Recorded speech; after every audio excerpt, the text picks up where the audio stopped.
Hi everyone, my name is Cassy Adams and I'm with ALS Northwest, and today we're going to be talking a little bit about navigating ALS research.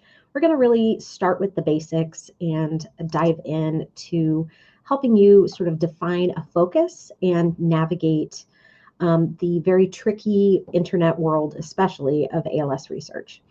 So we'll be talking a little bit about some ways to define what you might be looking for, defining and kind of reviewing some of the main resources that you may want to look into. And we'll talk a little bit about some different ways that you might engage your physician and healthcare and trusted professionals to learn more. And really want to make this presentation focused on supporting not only people living with ALS to navigate ALS resources, but also family members, friends, and community members. We all come to the table to navigate ALS research for different reasons, but there are some really great tips and resources that can be a really good jumping off point to learn more. All right, so as has already been said, research is a really broad subject.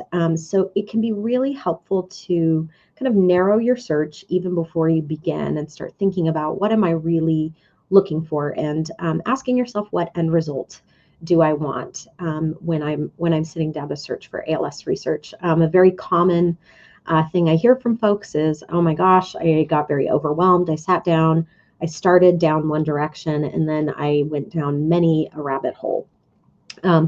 So again, you want to kind of think about what end result am I looking for? And some examples of things that you might be looking for include some different ways to participate in ALS research as a person with ALS or as a family member or caregiver. Another very common search would be looking for clinical trial sites or sites that are open for enrollment.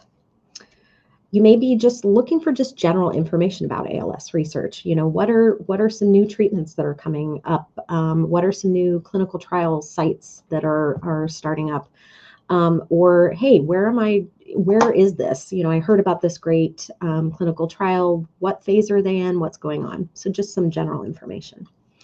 You may also be looking for specific ALS centers and clinics that offer research opportunities. A very common topic, especially here in the Northwest, is alternative and off-label treatments for ALS. There are some really good resources for navigating this kind of tricky topic, so we'll go over that. And then another common area that we hear about folks wanting more information is study and research articles. So actually looking at data, looking at peer-reviewed studies. So we'll talk a little bit about where you can find that. All right, I just want to go over just a few quick tips about navigating the internet.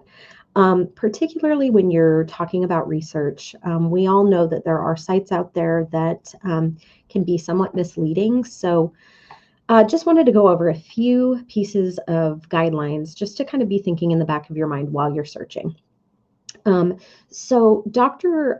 Bedlack is a very well-known ALS neurologist and clinician here in the United States, and he actually wrote a great article. We will be linking all of the resources that we talk about today in the video description or video notes, so that you can click on all of these resources that we go over. And the article of 10 red flags will also be included, and I highly recommend looking at this. Dr. Bedlack and his team put this together as part of their evaluating alternative treatments. It's something to just be thinking about in the back of your mind as you're navigating internet resources. So you'll want to be looking for any kind of red flags, is what he calls them. And those include high out-of-pocket costs. Claims to cure multiple conditions can be a red flag. If there is no safety or scientific oversight, there may be no evidenced mechanisms. So effective treatments show how they would actually help ALS specifically. So if you see that that's lacking, you may want to just raise a little bit of a red flag. you want to always know that there are references. This is really important. If there aren't references, then that can be a red flag that there is nothing following up on a specific claim. There should always be a reference leading you back to where you can find more information. If you're stumbling upon something that looks like anecdotal evidence only, that can be a bit of a red flag. So you want some data to back that information up. And I think it's important to say that sometimes if there isn't a reference, that doesn't always mean that it's bunked.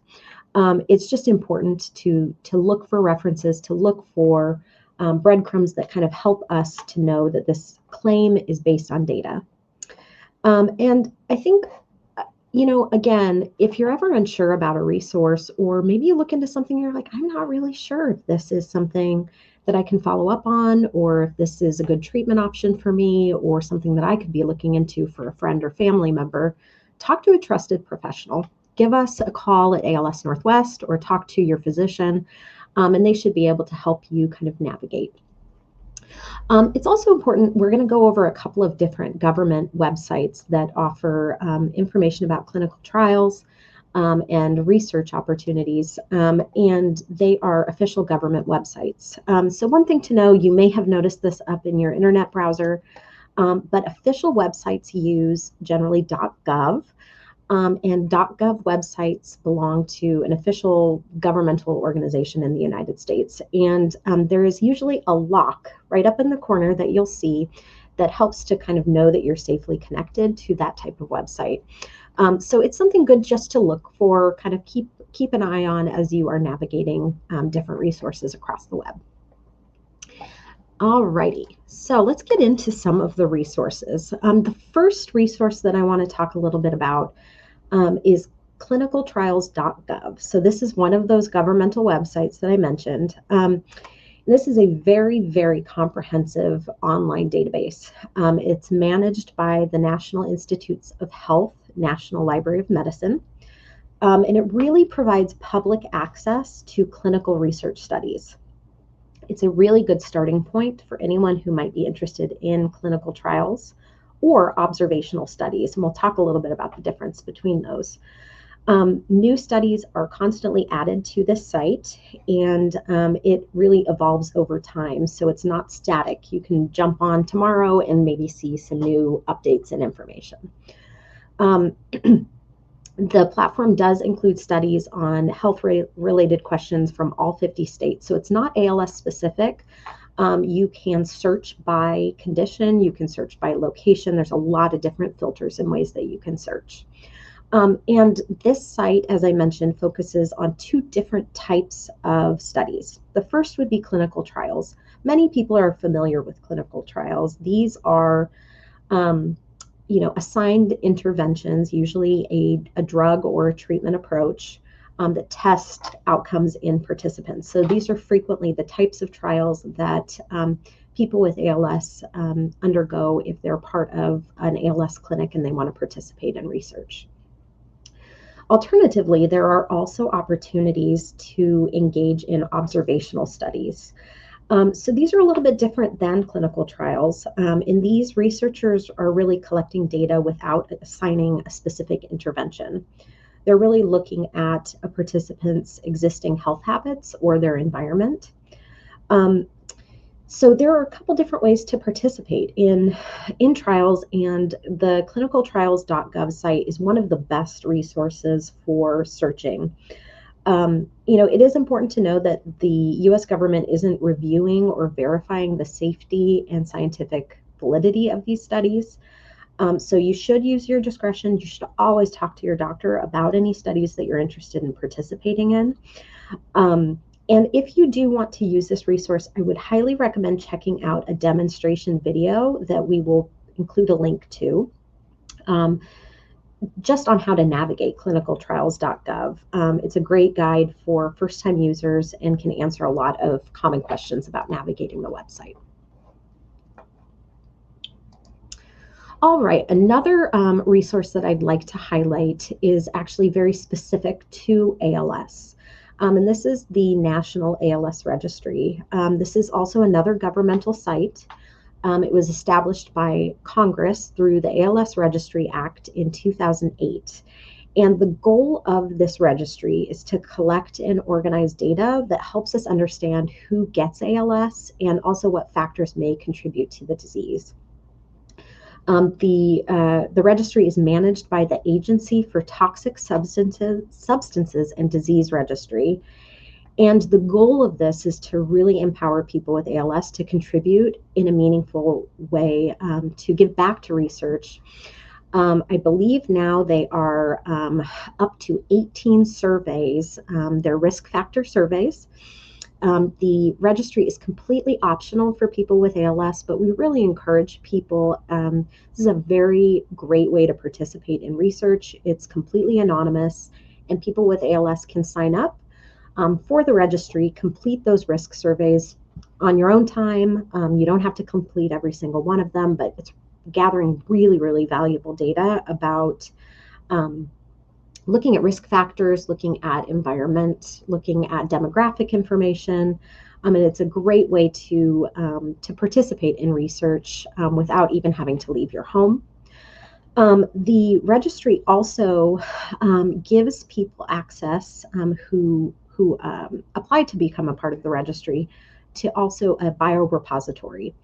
It's not infrequent that folks with ALS who participate may opt for participating in the biorepository. And what happens is they can actually get sometimes a nurse to come out and draw blood or get mailed a kit. And that information can then go over to this registry to really help inform our scientists and folks who are working on research.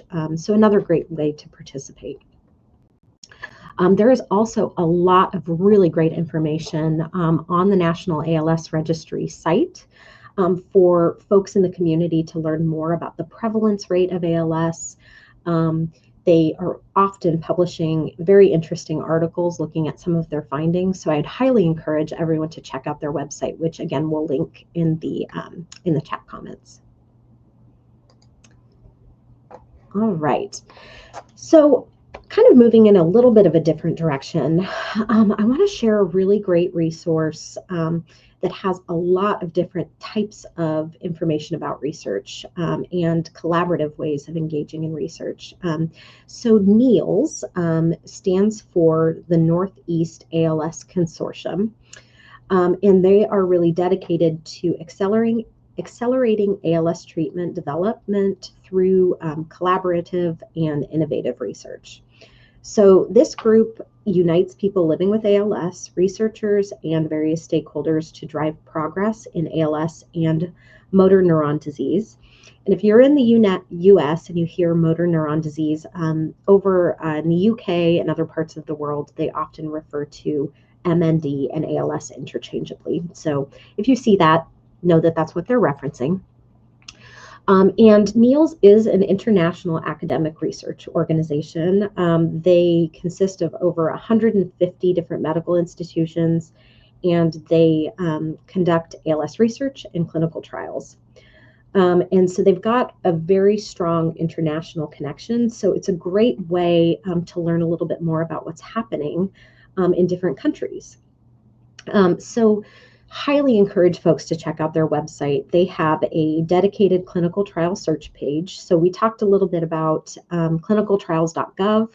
A lot of that same information is also available over on the NEALS Clinical Trial search page, just another great place to be able to search. They also have an entire page dedicated to clinical trial news and events. So if you are wanting to kind of keep abreast of what's going on, that's a great thing to kind of take a look at that website and also sign up for their news alerts so you can get email updates. They also offer a lot of community education webinars, and these are on a lot of different topics, everything from ALS research to just navigating daily life with ALS. So it's a great resource if you're wanting to just learn more about clinical management, just ALS in general. And one of my favorite things about NEALS is that they have a clinical trial liaison. And we will be including the contact information in the notes so that you can contact this resource if you'd like. But it is a completely free resource. So if you are a person with ALS or a family member or friend, and you're just looking for more information about clinical trials, you can actually call or email, and you will talk and engage with a real live person who will help you navigate clinical trial options near you. So highly recommend checking that out. All right. So another international resource to be aware of. So the International Alliance of ALS and MND Associations is a global network, and they are also dedicated to just supporting people living with ALS and their caregivers. And this network really allows for a lot of connections with external partners. It is a great hub for a lot of different organizations doing work for ALS. The work that they do is also guided by several advisory councils. So they have participation from Innovation and Technology Council, a Scientific Advisory Council, and then a Persons with ALS and Caregivers Supporting People with ALS Advisory Council. The Alliance's website is a really great kind of resource hub, and they have a lot of tools and information from the ALS MND community worldwide. One of the things that I'd like to highlight is the global clinic locator that they have on their website, which again, we'll link all of these in the chat. And this resource actually allows you to click in and see all of the different ALS clinics across the world. If you're here in the United States, you'll kind of see your local area, and I believe you can search by zip code, and you'll be able to kind of quickly see at a glance which ALS clinics and research sites are near you. They also have some really great information about drugs that are in development. So if you are wanting to know more about a specific drug that is going through clinical trials, you can kind of get more information about where is it in its phase of discovery, and kind of where are openings for clinical trials. And lastly, they also have a great symposium that they offer every single year. And in fact, they actually have their symposium coming up the beginning of December in Montreal this year. Next year, they'll actually be in San Diego, and they also have virtual symposium events. So if you're interested in learning more about research, it's a great symposium to participate in, and they've got lots of different really smart scientists talking about the latest in ALS research. So highly recommend checking that out. Okay, so one of the last resources that I want to share with folks today is called ALS Untangled. So Dr. Bedlack, who we talked a little bit about earlier, is one of the head researchers looking into ALS reversals, but also alternative and off-label treatments.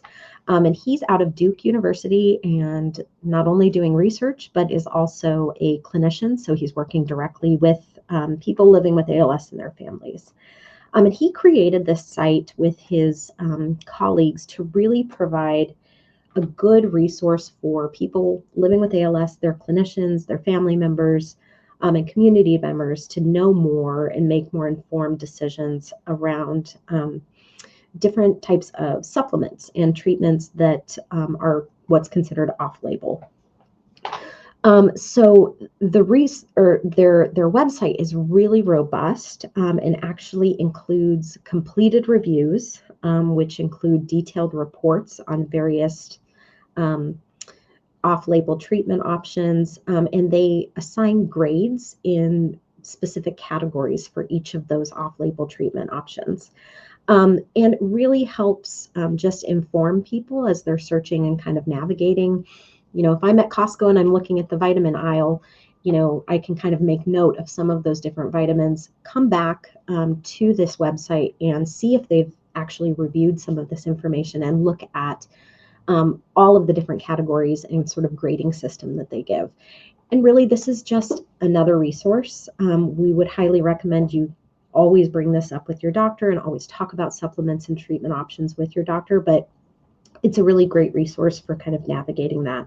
They also have an upvote system for different off-label treatment options that haven't been looked at yet. So their website is very robust. There are some really good training videos to learn how to use the website and how to kind of understand the grading system. So it's a great place to start. We'll include those links and encourage you to check that out. All right. And lastly, in closing, we've brought it up a couple of times, but when in doubt, as you're navigating all of these various resources, it's really important to talk with your clinician and talk with your doctor. We all are unique individuals. If you're a person with ALS, you might have ALS, but you may have other conditions and other medical needs going on. So it's always important to talk with your doctor about clinical trials, about different medications, alternative and off-label treatments. And if you're a person who's just navigating the vast world of ALS research, we really encourage you to reach out to us at ALS Northwest. We're always glad to talk about what's going on, any news that we're aware of, and make sure that you are getting plugged into all of the different resources that are important to you. And then third, listen to your gut. As you're navigating resources, it can be overwhelming on the web, so take the time that you need to take care of yourself and lean in. And again, we're always here to help you navigate those resources. And there's a lot out there, and encourage you to check out the links and let us know if there are other great resources that you know of or are aware of that you'd like us to share with the community. Thank you so much.